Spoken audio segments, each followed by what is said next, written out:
एक तारिका रेस्टोरेंट के अंदर जा रही है। अच्छा? हाँ।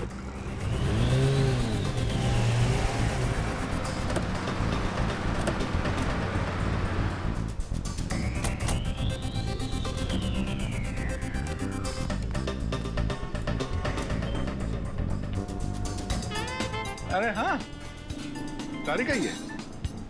और ये हैंडसम लड़का कौन है इसके साथ? हैंडसम ठीक ही है यार, मतलब अच्छा हैंडसम क्या, मगर है कौन ये? कभी देखा नहीं तारिका के साथ में। चलो चल के हाय बोलते हैं। नहीं नहीं जाना तो यार, बिजी लग रही है वो।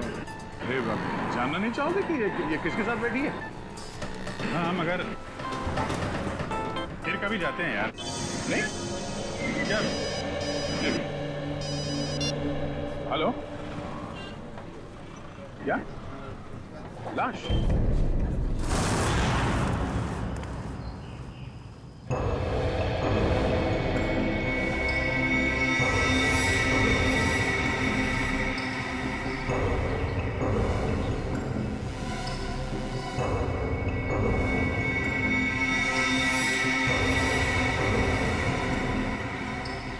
उसकी गर्दन मरोड़ के इसे मारा गया। हाथ पे एक कट का निशान है, इसके अलावा बॉडी पे कहीं और कोई चोट नहीं। हाँ सर, और इनके जूते पे मिट्टी बिल्कुल नहीं है, जबकि घर के बाहर काफी गीली मिट्टी है। ये देखिए।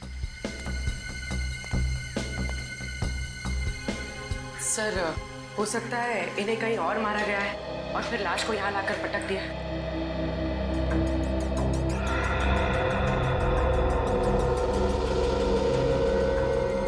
जेब में ना तो मोबाइल है ना वॉलेट। शायद खूनी ने लूट मार के इरादे से इसका खून किया। सर, पड़ोसियों से बात करके आ रही थी, पता चला है कि ये घर काफी समय से सुनसान पड़ा है, यहाँ कोई नहीं रहता। अच्छा, मालिक कौन है इस घर का? सर, महेंद्र नाम का एक आदमी था, उसके परिवार में कोई नहीं था, तो उसकी मौत के बाद ये घर ऐसे ही पड़ा है सुनसान। मतलब लुटेरों ने इस घर को अपना अड्डा बना लिया होगा।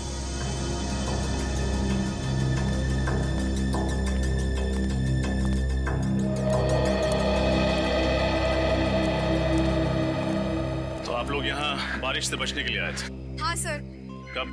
सर, कल रात। तो फिर तब हमें क्यों नहीं फोन किया? सर, हम लोग डर गए थे कि सीआईडी को इन्फॉर्म करें या नहीं करें। एक बात हमेशा याद रखना, कानून की मदद करने में कभी भी हिचकिचाना नहीं। अच्छा, आप लोग जब यहाँ आए थे तो आपने किसी और को देखा था? नहीं सर, हमारे अलावा यहाँ कोई था भी नहीं। सर, हाँ निखिल।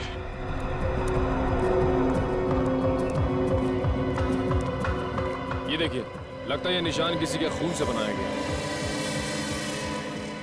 लगता है खूनी अपनी पहचान बताने के इरादे से आया था, इसीलिए उसने ये निशान यहाँ पे छोड़ दिया।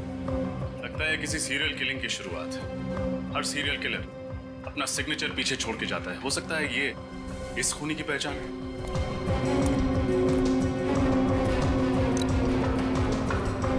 सर, ये घड़ी मिली है, बहुत पुरानी। शायद ये घड़ी हमें उस खूनी तक ले जाए।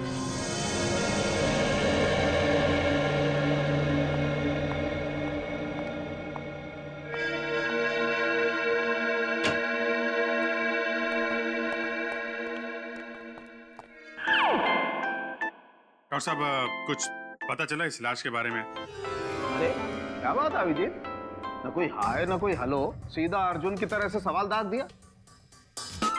अरे अभिजीत, क्या बात है भाई, आज तो तुमने तारिका से भी हाय हेलो नहीं किया। अब इनसे क्या हाय और क्या हेलो। तारिका जी तो आजकल किसी और के साथ लंच में कुछ ज्यादा ही बिजी हैं। क्या बात कर रहे हो, किसके साथ? अब तो ये खुद ही बता सकती हैं। आज मैंने आपको सनशाइन रेस्टोरेंट में देखा था किसी के साथ। कौन था वो? हाँ, वो तो मेरा कॉलेज फ्रेंड था, संयोग। बहुत सालों बाद मिला, पता है। संयोग? वाकई में ये तो संयोग की बात है। इतने सालों के बाद आपको संयोग फिर मिल गया। और ये भी बड़ा अजीब सा संयोग है कि अभी तक आपने इस मरने वाले आदमी के बारे में कुछ बताया नहीं हमें। ओ हाँ हाँ भाई, इस आदमी की उम्र 50 साल है। मौत इसकी गर्दन मरोड़े जाने की वजह से हुई है और इसे मरे हुए 2 दिन हो गए। और सर वो खून किसका है जिससे लाश के पास वो निशान बनाया गया था? खून भी इसी आदमी का है। डॉक्टर साहब जाहिर सी बात है ना, खूनी अपना खून थोड़ी इस्तेमाल करेगा निशान बनाने के लिए। थैंक यू, बहुत बड़ी बात बताई आपने, धन्यवाद। अच्छा सर, ऐसी कोई चीज बता सकते हैं इसके बारे में जिससे इसकी आइडेंटिटी का पता चले? हाँ, एक खास बात है। क्या? तारिका। क्या डॉक्टर तारिका इसकी आइडेंटिटी है? यार फ्रेडी, तुम तो अकल की बात करो। इस आदमी की आंख में से हमें ये लेंस इम्प्लांट मिला है। कैसा लेंस है? ये लेंसेज उन मरीजों को लगाए जाते हैं जिन्हें मोतियाबिंद यानी कैटरैक्ट या फिर कोई दूसरी आंख की बीमारी हो। तो इससे इस आदमी के बारे में कैसे पता चलेगा? आइए हमारे साथ।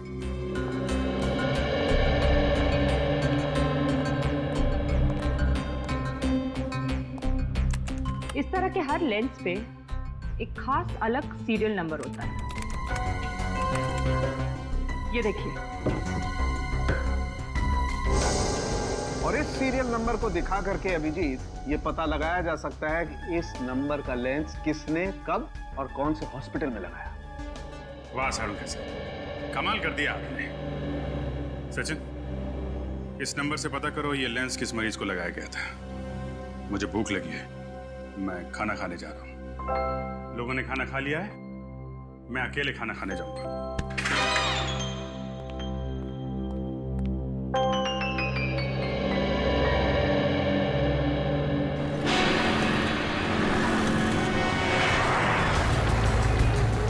सर, अच्छा हुआ इस आदमी की आंख का ऑपरेशन हुआ था, वरना हमें पता ही नहीं चलता कि इसका नाम शंकर है और ये अजूबा नगर में रहता है।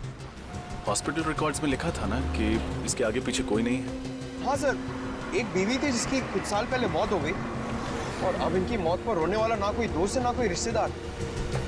इतनी अजीब बात है, जिस आदमी की चिता को आग देने वाला कोई नहीं, उसका कोई खून क्यों करेगा? सर भले ही इसका कोई दोस्त ना हो, लेकिन दुश्मन जरूर होगा, इसीलिए तो उसका खून हो गया।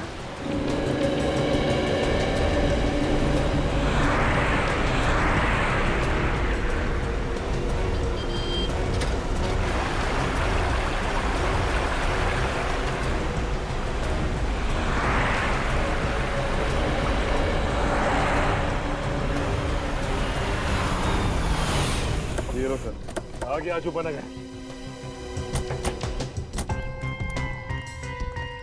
सर, बड़ी अजीब बात है, शंकर रहता था अजूबा नगर में और खूनी ने जाके उसे भंडारा नगर में मारा। ये कैसे हुआ सर? हाँ पंकज, ये बात तो है, लेकिन हो सकता है कि सुंदर भंडारा नगर किसी काम से गया और खूनी ने मौका देखते ही उसका काम तमाम कर दिया। तुम दोनों ने एक बात नोट की? ये जगह कितनी सुनसान है, ना कोई इंसान, ना कोई गाड़ी, ना बच्चों के खेलने का शोर। सर, मुझे लगता है सब लोग छुट्टी मनाने गए। नहीं, पूरी की पूरी कॉलोनी उठकर शहर छोड़ के क्यों चली जाएगी? जरूर कोई और चक्कर है। और बाहर कहीं सिक्योरिटी गार्ड भी नहीं दिया? अगर पूछताछ करें तो करें किससे? सर, ये देखिए।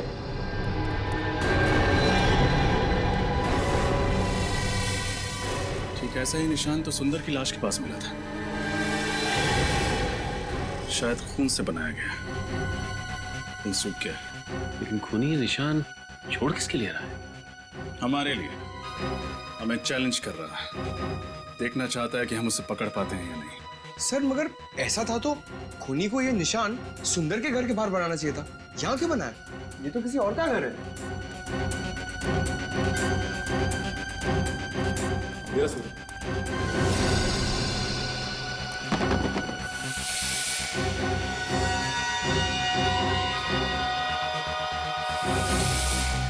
ये आवाज कैसे? ये तो सुंदर के घर से ही आ रही है। सर, लगता है घर में कोई है। हो सकता है वही खूनी हो, सबूत मिटाने आया हो।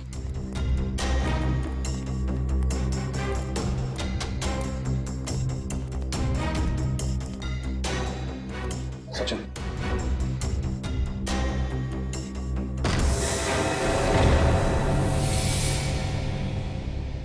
कौन है? हाथ ऊपर।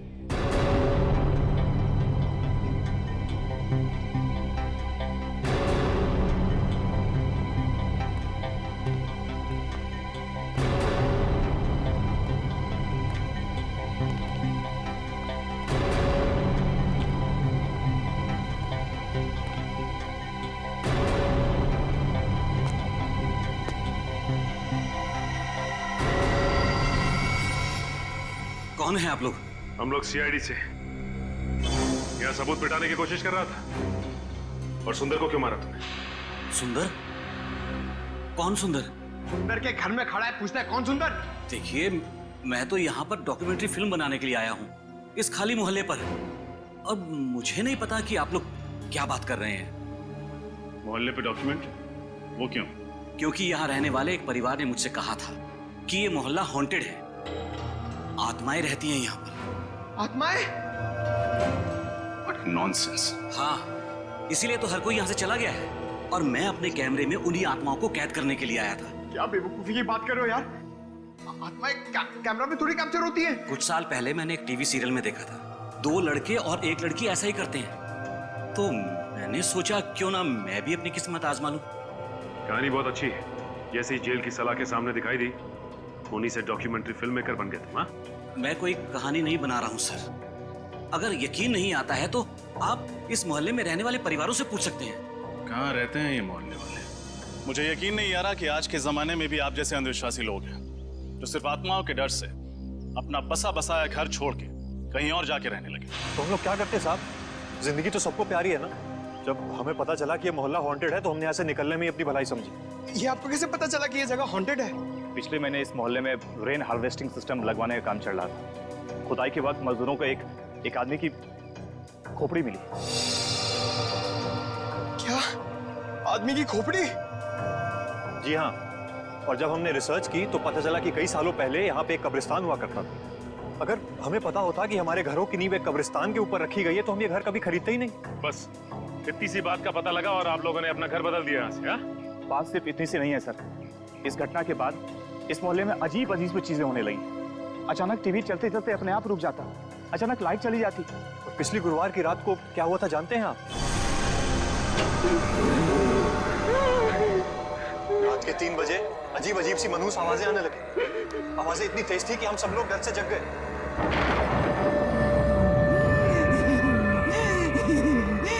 ये आवाजें कैसी? मुझे तो लगता है ये उन्हीं लोगों की आवाजें हैं जिनके कब्रों पे हमारा ये घर बना है। हो सकता है। लाइट को भी इसी टाइम जाना था। पर से मौसम कितना खराब हो रहा है। वहां से आ रही आवाज। चलो चलो चल के देखते हैं। नहीं नहीं, तू जाके देख, मुझे डर लगता है। अकेले तो मैं भी नहीं जाऊंगा। मैं तो कह रहा हूँ सब साथ चलते हैं ना। हाँ क्यों? चलो। हाँ चलो चलो देखें। चलो।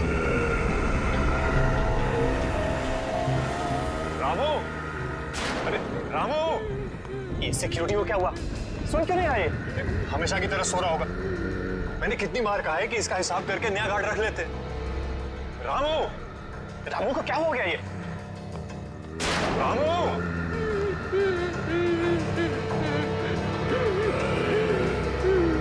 क्या कर रहे हो रामू?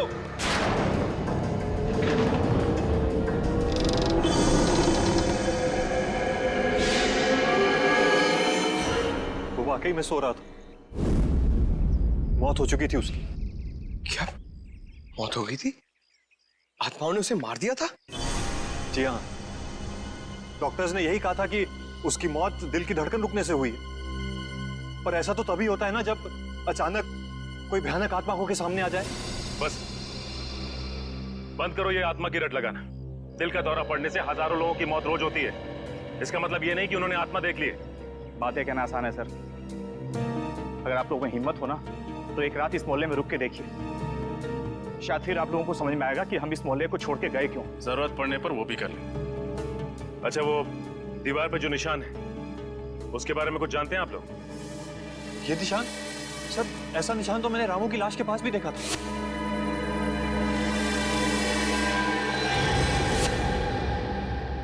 इसका मतलब इस निशान का वाकई कोई गहरा संबंध है इस केस।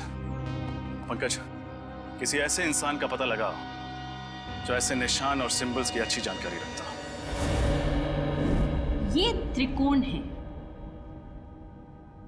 इसकी सहायता से त्रियाटक किया जाता है। इसके ऊपरी भाग पर अगर कोई ध्यान लगाकर देखे तो उससे उसकी एकाग्रता दुगनी हो जाती है। आज के लिए बस इतना ही, बाकी हम कल बात करेंगे।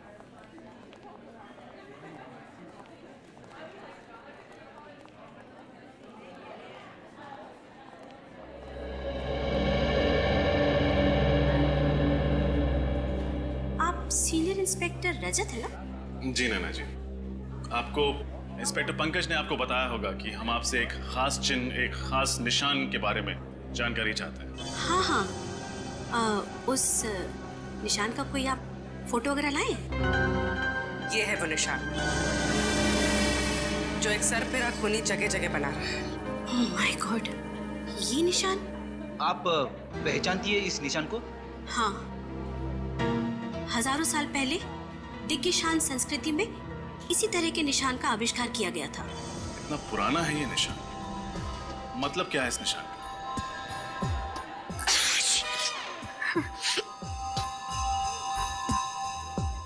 इसका मतलब है सर्वनाश, मौत का तांडव, मौत का प्रतीक है ये। एक दानव का निशान है ये। कैसा दानव? हजारों साल पहले भृगुराज नाम का एक दानव हुआ करता था। उसकी खूनी आंखों में जब भी कोई देखता था तो वो मौत की गोद में पहुंच जाता था। सॉरी, उस वक्त भी इस निशान को बहुत मनहूस माना जाता था। मौत का प्रतीक था ये। नैना जी, ये दानव राक्षसों की बातें किताबों में ही अच्छी लगती, असली जिंदगी से इनका क्या संबंध? और वैसे भी आज के समय में कोई क्यों ऐसा निशान इस्तेमाल करे? हाँ, वही तो मेरी भी समझ में नहीं आ रहा है, क्योंकि इस संस्कृति के बारे में बहुत लोग जानते भी नहीं हैं और इस विषय के बारे में कुछ खास किताबें भी नहीं छपी हैं। अच्छा, आपके अलावा शहर में और कितने एक्सपर्ट्स होंगे जो दिग्गिशान संस्कृति और भृगराज दानव के बारे में जानते हो? हाँ, ज्यादा लोग तो नहीं होंगे, लेकिन पिछले महीने मैंने इसी सब्जेक्ट पर एक लेक्चर लिया था। उसे अटेंड करने काफी लोग आए थे। तो उनमें से कोई ऐसा इंसान जो इस दानव वाले निशान में कुछ ज्यादा ही दिलचस्पी रखता हो? हाँ, एक था तो सही। काफी सवाल पूछ रहा था इस दानव के बारे में। कौन था वो? उसका नाम वगैरह याद है आप? नहीं। उसका चेहरा तो याद होगा, स्केच बनवा सकती? सब से देखिए, प्रोफेसर नैना ने स्केच बनवा दिया है। ये तो अमित है ना, वो डॉक्यूमेंट्री फिल्म मेकर? हाँ सर, हमें इसकी बात पर यकीन नहीं करना चाहिए था। खून करने के बाद ये सुंदर के घर गया होगा सबूत मिटाने के लिए। सचिन, इस अमित को फोन करो और यहाँ ब्यूरो बुलाओ। पूर्वी, इस अमित के बारे में पता करो जल्दी। सर।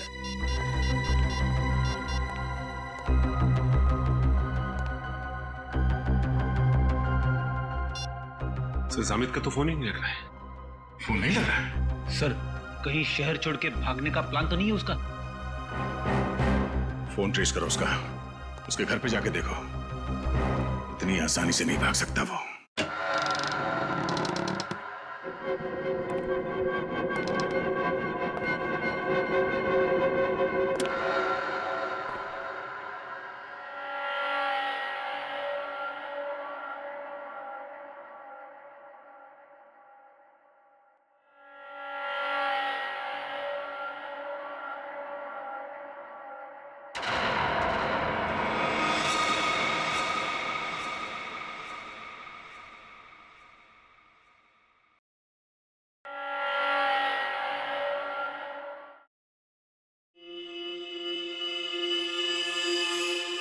रात के 3 बज चुके हैं।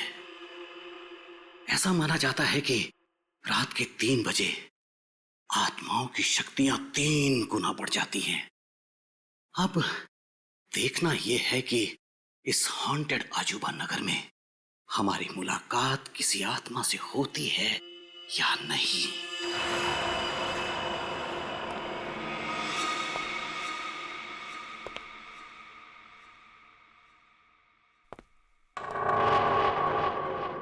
मेरा ईएमएफ मीटर यहां सल्फर की मौजूदगी बता रहा है। मैं दर्शकों को बताना चाहता हूं कि जहां कहीं भी सल्फर की मौजूदगी हो वहां आत्माओं का होना तय है। दिल थाम कर बैठिए, अब कुछ ही वक्त में हमारी मुलाकात आत्मा से हो सकती है।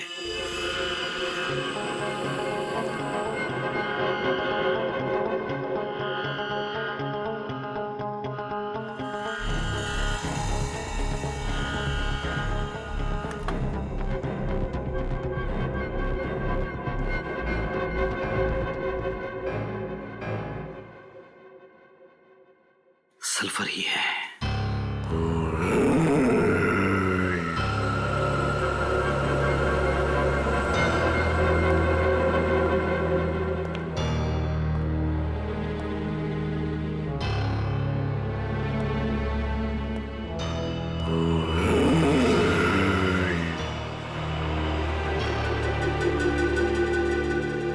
लगता है आत्मा जाग गई है और वो यहीं कहीं आसपास ही है।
इस सर्कल में मैं सेफ हूं।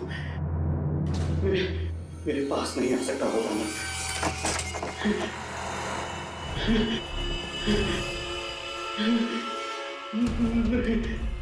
नहीं।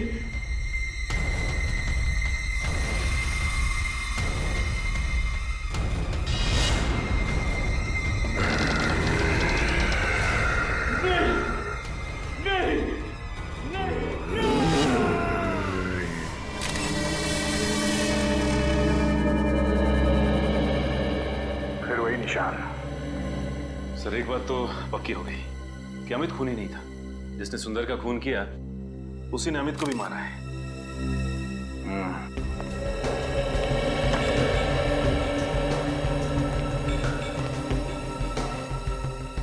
आप बोले, कैमरे के रिकॉर्डिंग में कुछ पता चला? नहीं सर, खूनी तो नजर नहीं आया। बस कुछ अजीब अजीब सी आवाजें आ रही जिनके बारे में हमें मोहल्ले वालों ने बताया था। अजीब अजीब सी आवाजें। सर, अगर ये मोहल्ले वाले सच कह रहे हो और वो दानव यहाँ आ जाए तो 2-4 चुटकुले सुना देना उन्हें, है ना?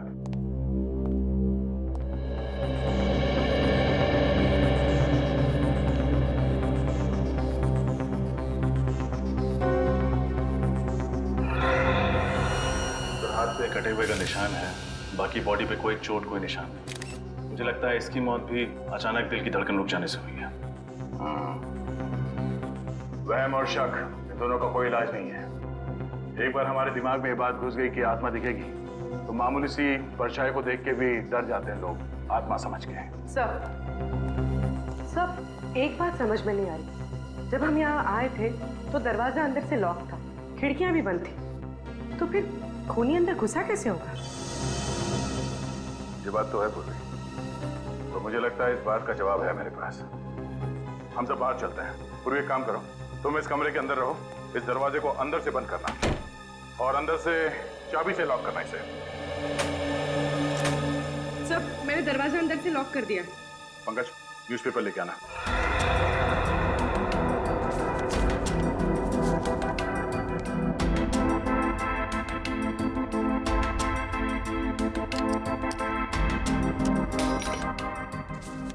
ये रही दरवाजे की चाबी। फिर खूनी ने चाबी से ये दरवाजा खोला और ये अंदर। सब ये तो आसान था, पर बाहर जाते वक्त खूनी ने वापस चाबी की होल में कैसे लटकाई होगी? इसका जवाब भी है। पंकज, जरा धागा दे। कि दरवाजे के की होल से इसे अंदर डालते हैं। खींच लो उसको। अब दरवाजा बंद करो। अब पूर्वी उस धागे को दरवाजे से नीचे इस तरफ डाल दो। Okay sir. जरा चाबी देना। इसे बांधो यहाँ पे। यूं।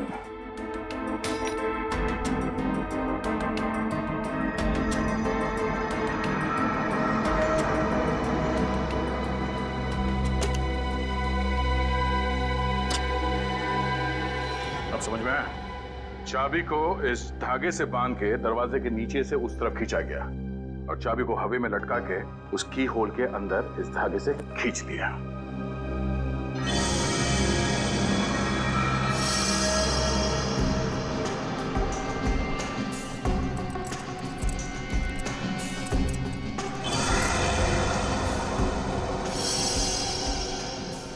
सब खूनी तो बहुत ही चालाक था, पर जाते जाते एक गलती कर गया। ये इनहेलर छोड़ गया। इनहेलर? अब ये तो डॉक्टर सालुंके ही बताएंगे कि इनहेलर उस खूनी का है या इस अमित का। दया, हाँ सर। पता चल गया कि अमित की मौत कैसे हुई थी। कैसे? ठीक वैसे ही मौत हुई जैसे उस सुंदर और सिक्योरिटी गार्ड की हुई थी, हार्ट अटैक से।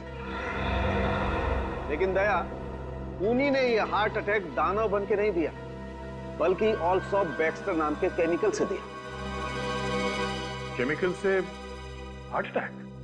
हाँ दया, ये एक ऐसा केमिकल है जिसे अगर खाने या पीने की चीज में मिला करके दिया जाए तो 1 घंटे के अंदर अंदर हार्ट अटैक हो जाता है। तो खूनी चाहता था कि ये सब के सब लोग हार्ट अटैक से मर जाएं और लोगों को लगे कि उन्होंने दानव देख लिया है और उसकी वजह से उनकी मौत हो गई। एग्जैक्टली। नहीं सर, ऐसा नहीं हो सकता, क्योंकि जिस तरह से सुंदर को मारा गया है, उसकी गर्दन को मरोड़ के, ये किसी हट्टे कट्टे आदमी का काम है सर, कोई ताकतवर आदमी।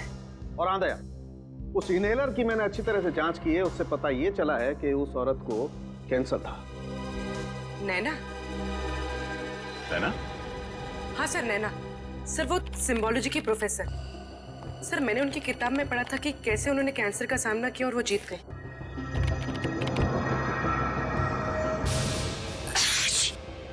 हाँ सर, वो बार बार छींक भी तो रही थी क्लास में। ये इनहेलर जरूर उसी का होगा। सर ये देखिए, नैना और उनका बेटा राहुल उसी अजूबा नगर की कॉलोनी में रहा करते थे जहाँ सुंदर रहता था। राहुल का किसी क्रिमिनल ने सबके सामने खून कर दिया था और कॉलोनी वालों ने उसके खिलाफ कोई गवाही नहीं दी थी, इसलिए 1 महीने पहले अदालत ने उस क्रिमिनल को बाइज्जत छोड़ दिया। इसीलिए नैना मोहल्ले वालों से बदला ले रही थी। इस नैना से एक बार फिर मिलना पड़ेगा।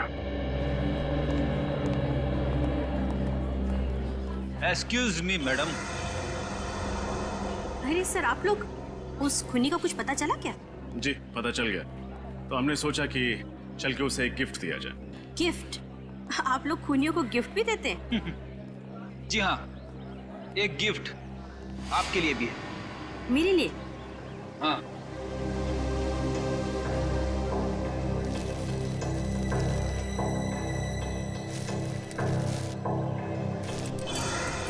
ये इनहेलर? आप ही कहें, जानना नहीं चाहेंगे हमें ये मिला कहाँ पे? कहाँ मिला?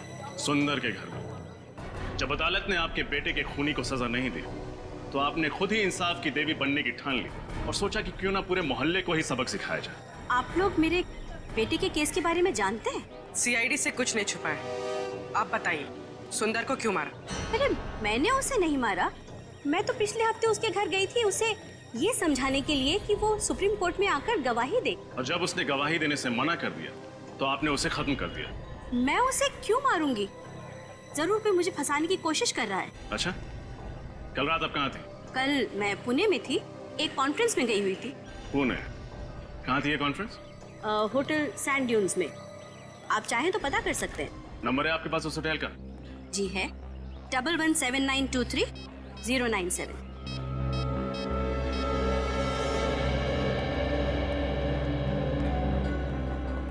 हेलो जी, कल आपके होटल में नैना जी कोई कॉन्फ्रेंस अटेंड करने आई थी। ठीक, थैंक यू सर। ये सच कह रही है। अब तो आपको यकीन हो गया ना?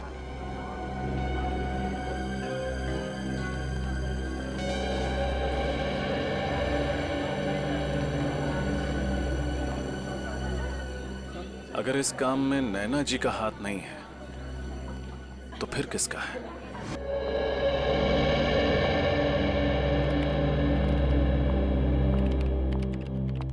फ्रेडी साहब, अभिजीत कहाँ है? क्यों, क्या बात है? कुछ काम था। अरे मैं हूं ना, मुझे बताओ। क्या बात है तारिका जी, आप यहाँ ब्यूरो में?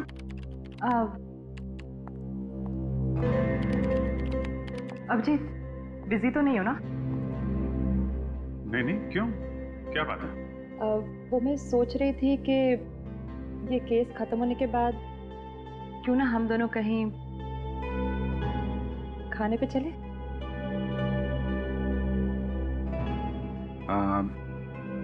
आइडिया तो अच्छा है, पर पता नहीं कितने दिन लगेंगे केस सॉल्व होने में, और तब तक आप भूखी थोड़ी ना रहेंगे। आप चले जाइए किसी और दोस्त के साथ खाना खाने। तुम तो जानते हो ना कि मेरे ज्यादा दोस्त कहाँ हैं।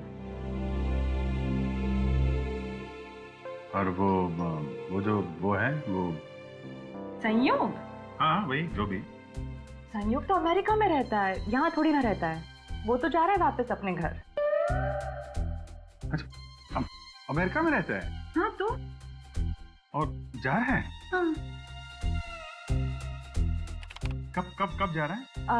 उसके तो आज रात की फ्लाइट है। तो आपको पहले बताना चाहिए था। ठीक है, केस जल्दी सॉल्व करते हैं, जल्दी खाना खाने चलते हैं। मैंने बहुत दिनों से खाना नहीं खाया जब से आपको वो देखा। सर, एक ऐसी कड़ी हाथ लगी है जिससे लगता है कि ये केस बहुत जल्द सॉल्व हो जाएगा सर। अच्छा, वो क्या है? सर, जो अजूबा नगर की जमीन है जहां पे लोगों के घर बने हुए हैं, वो जमीन किसी मोहन नाम के आदमी की, लेकिन अब वो जमीन सुंदर की है। और मोहन को हमेशा से ये मलाल रहा है कि सुंदर ने उसके साथ काफी धोखाधड़ी की है। मोहन ने उस पर मुकदमा भी किया था, मगर हार गया। सर, कहीं ये खून मोहन ने तो नहीं किए अपनी मोहल्ले वाली जमीन वापस हासिल करने के लिए? हो सकता है। ये मोहन रहता कहाँ आजकल? सर, उसका खुद का तो कोई घर है नहीं, ओल्ड एज होम में रहता है। Old age home? खाना खा लिया? दवाई टाइम पर ले रही ना? अपना ख्याल रखिएगा। शायद कोई आया है, आप लोग आराम करो, मैं आती हूँ। सर, लोगों ने यहाँ ओल्ड एज होम में अपने माँ बाप को कैसे छोड़ा हुआ है? वाकई बचपन में जो हमें उंगली पकड़ के चलना सिखाते हैं, बुढ़ापे में हम उन्हें ऐसे। जी कहिए, मैं आप लोगों की कुछ मदद कर सकती हूँ? हम लोग मोहन जी से मिलना चाहते हैं। मोहन जी? जी, मिस्टर मोहन सिद्धांत। आप लोग ने आने में देर कर दी। वो तो पिछले महीने ही चल बसे। उनके परिवार में से कोई हैं जो उनसे मिलने आते थे? परिवार से तो नहीं, मगर हाँ, एक लड़का हमेशा उनसे मिलने आया करता था, लेकिन मुझे उसका नाम याद नहीं। दिखता कैसे था ये लड़का? वो भी याद नहीं। वो 2-3 महीने से आया नहीं ना, तो मुझे बिल्कुल याद नहीं रहा। अच्छा, मोहन जी की मौत के बाद उनका सामान लेने कोई आया था? नहीं, उनका सामान अंदर ही पड़ा हुआ है, उनके कमरे में। तो फिर क्या हम उनका सामान देख सकते हैं? हाँ, आइए।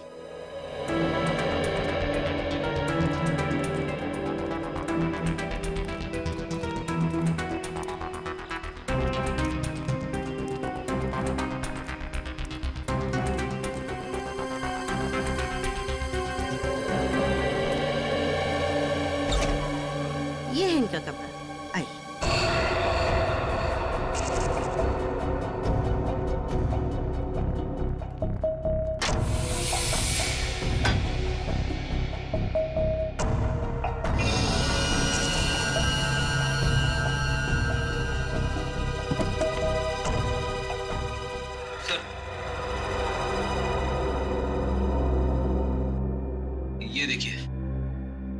जी की फोटो। जवानी में किसी हीरो से कम नहीं दिखते थे। अरे ये क्या है? क्या हुआ सर? ये देखो, इनके हाथ में ये एंटी घड़ी देख रहे हो? अरे हाँ सर, ये तो बिल्कुल वैसी ही घड़ी है जैसे हमें सुंदर की लाश के पास से मिली थी। मतलब सर, मोहन जी ने ये घड़ी उस लड़के को दी होगी जो इनसे मिलने आता था, और फिर ये घड़ी इस लड़के से वहां छूट गई सुंदर का खून करते वक्त। लेकिन उस लड़के के सर पे ऐसा क्या जुनून सवार था जो उसने खुद मोहन जी से बदला लेने की ठान ली? शायद इस सवाल का जवाब मोहन जी की इस डायरी में मिले। क्या लिखा है सर इस डायरी में? मोहन जी ने लिखा है, सुंदर ने उन्हें धोखा दिया। उसने उनसे वादा किया था कि अजूबा नगर की जमीन पर एक बहुत बड़ा घर बना कर देगा, पर गलत कागज पे साइन करा के सुंदर ने सारी जमीन हड़प ली और उस पे कॉलोनी बनाकर घर बेच दिया। इतना बड़ा धोखा? हाँ फ्रेडी, उन्होंने ये भी लिखा है कि जमीन के साथ साथ वो उन सोने के सिक्कों से भी हाथ धो बैठे जो उन्होंने अपनी उस जमीन के नीचे गाड़े थे। और सुंदर की धोखाधड़ी की वजह से वो बर्बाद हो गए। उनके हाथ से जमीन भी गई और वो सोने के सिक्के भी। मोहन जी ने कभी अपना दुख उस लड़के के साथ बांटा होगा और वो पहुंच गया सुंदर का खून करने। उसने उनका बदला लिया और कॉलोनी भी खाली करा दी। और कॉलोनी खाली कराने के पीछे एक ही मकसद हो सकता है, छुपे हुए सोने के सिक्कों को ढूंढ निकालना।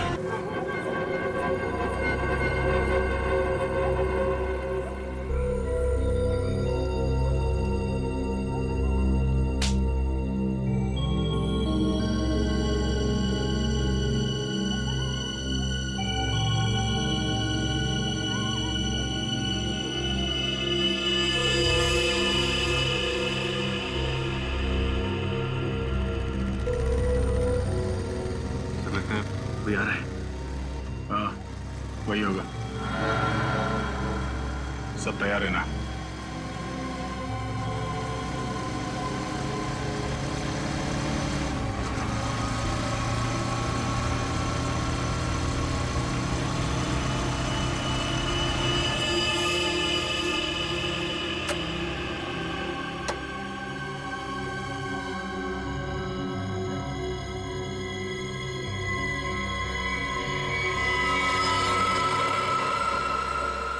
सर, ये तो पूरी तैयारी के साथ आया सोना ढूंढने के लिए।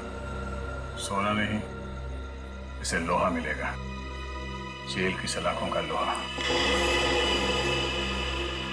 रेडी रहना, इस तरफ आ जा।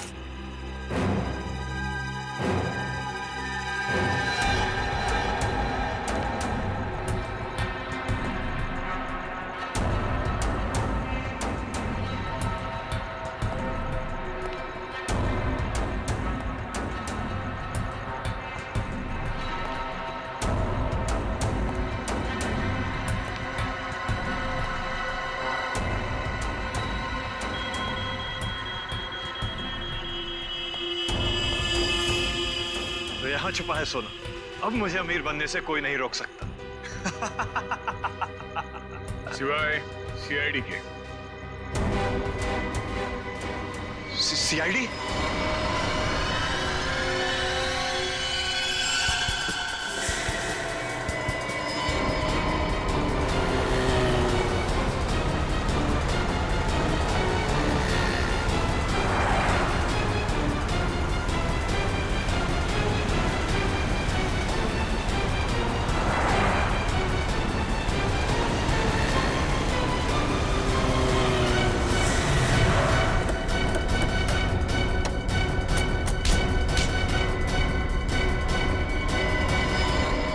हेलमेट निकाल।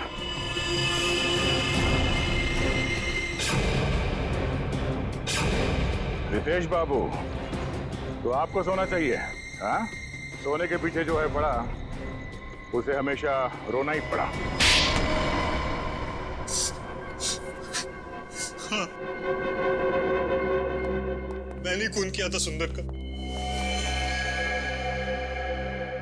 मोहन जी का बदला लेना चाहता था और साथ ही साथ सारा सोना पाकर अमीर बनना चाहता था। बहुत लंबी प्लानिंग की तुमने। न सिर्फ सुंदर को मारा, बल्कि मोहल्ले की वाटर पाइपलाइन के नीचे एक खोपड़ी भी रख छोड़ी, ताकि अजूबा नगर में आत्माओं की अफवाह फैला सको। हाँ, मेरे लिए मोहल्ला खाली करवाना बहुत जरूरी था, ताकि मेरे सोने की खोज में कोई खलल न पड़े। और इसलिए तुमने अमित को भी गहरी नींद सुला दिया, क्योंकि वो वहाँ अक्सर डॉक्यूमेंट्री शूट करने आता था और उसे तुम्हारे सोने का राज पता चल सकता था। हाँ, उसे मारने के अलावा मेरे पास और कोई चारा नहीं था। अमित को मारा, सुंदर को मारा, सिक्योरिटी गार्ड का भी खून किया। अमीर बनने के लालच में 3-3 खून किए तुमने। किस्मत अच्छी है तुम्हारी, फांसी सिर्फ एक बार ही होगी।